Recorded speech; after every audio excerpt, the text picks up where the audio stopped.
السلام عليكم ورحمة الله. فيديو اليوم هو طريقة فصال الفرشة. سويت هذا المجسم كأنه يعني هو يصير مثل الشرباية. أول شي راح ناخذ الطول مالته، هو الطول مالته ثابت 200. أما العرض فيجي حسب موديل الشرباية، أكو 160 اللي هي تصير نفر ونص، 170 اللي تصير نجارة، 180 اللي هي تصير قياس التركي. أما الارتفاع راح يكون دائما ثابت إذا مستخدمين مندر يسمونه عالي الطبي، فراح يصير الارتفاع 50. الفرشة هاي راح تكون تطعيمها قماش فيزون. الفيزون يجي عرضه 150، فنقصه 3 أقسام على 50 فتطلع لنا 3 خمسينات. هاي 50 وهاي 5، هاي 50 وهاي 50، فهاي 3 خمسينات. اما الفصال يعني اللي هي راح تصير هاي الفوق مالتها، راح راح هي مثلا عرض الشرباية راح يكون 180، فاحنا مو نقص السطح الفوق مالت الشرباية، ما راح ناخذه 180، راح ناخذه قياسه 190. هسه هذا القماش انا قاصته عرضه 190، والعرض مالته ما يكون عرض القماش الهوايون مترتين، راح يكون عرضه مترتين و30 مترتين و40. فاحنا نقيس على هذا الحاشية اللي جاي تشوفونه، هذا العفو القماش اللي يصير بيه احنا المكان اللي نقصه، من خيطه مو راح نقصه 190، فراح اكفه بهاي الطريقة، اكفه بالماكينة حتى من اجيبه واحط الفيزون من هاي الصفحة، حتى القماش الفيزون من احطه ما يتمزع تالي. فهذا العرض مالته ما راح يجي مترتين. فاحنا شو نسوي؟ قبل لا نخرط الفيزون ونحطه هنا، نقيس 30 سنتيم. 30 سنتيم هاي نفوتها نعقبها، يعني نكفها مو ما نكفها، وانه ما نحط عليها فيزون. هاي تتخلى يعني وين؟ تتخلى تصير جوا المندر حتى الفرشة لا تتحرك. هسه هذه هي العرض مالت الشرباية اللي انا ماخذته 180، بس قاصته 190 للكفة ومكان الفيزون. هذا الفيزون شو اسمه، اكو تطعيم نستخدم له 4 امتار، اكو تطعيم نستخدم له 3 امتار، فهذا انا مستخدمة له 3.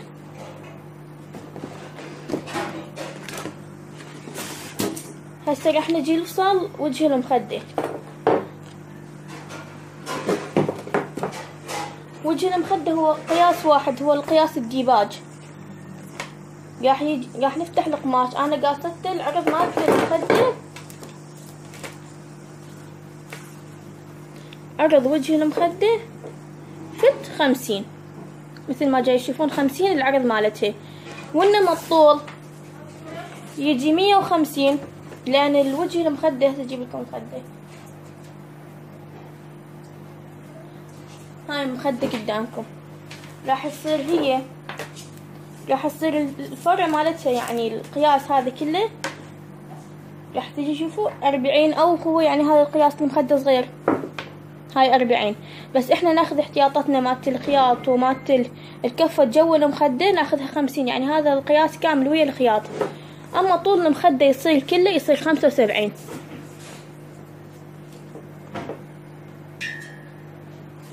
زي ما جاي يشوفون 75 تصير.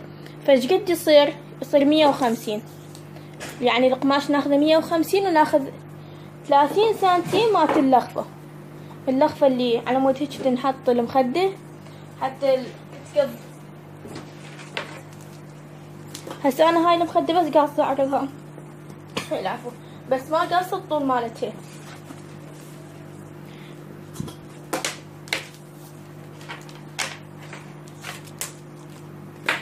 راح اقيسها قدامكم، اللي هو العرض الاول وجه المخدة الواحد 75 والثاني هم 75، يعني تصير المجموعة 150.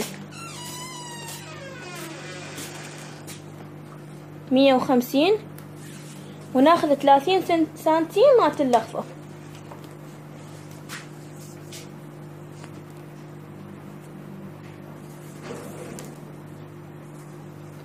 نشوف ايش قد يزود. اللي هو راح يزود يمكن 50.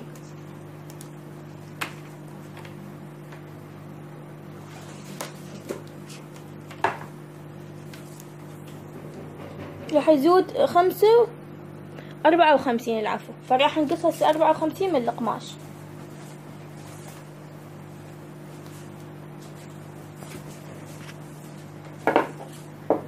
هاي طريقة الفصال مال وجه المخدة.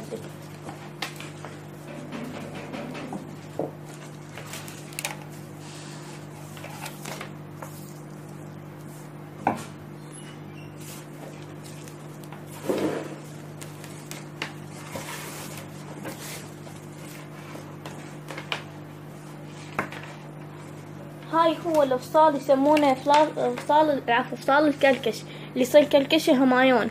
بس اكو هواية فصالات، يعني اكو فصال تخيطين الكلكش منه وبيه القماش، اكو تجيبي له قماش همايون سادة مو فيزون، اكو هواية، اكو تحطي له تور. بس احنا هسه هذا اليوم هذا الفصال اللي راح ندقسه، نقصه.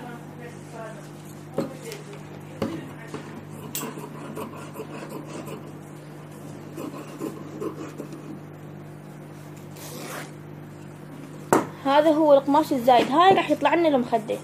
انا هسه شلون راح اشكلها بزنابيس حتى يعني تعرفون شلون. هذا القماش اللي هذا راح نكفه احنا، هذا نحطه للوجهية، وذاك شو اسمه اللي يصير حاشية القماش راح نحطه لخطة. فشلون راح تصير هسه شوفوا شلون مخيطتها انا على القفة، يعني راح اطبقها على القفة، يعني الخياط مالته يصير هيجي راح نخيطه. وهاي 30 سنتيم اللي احنا اخذناها بالبداية.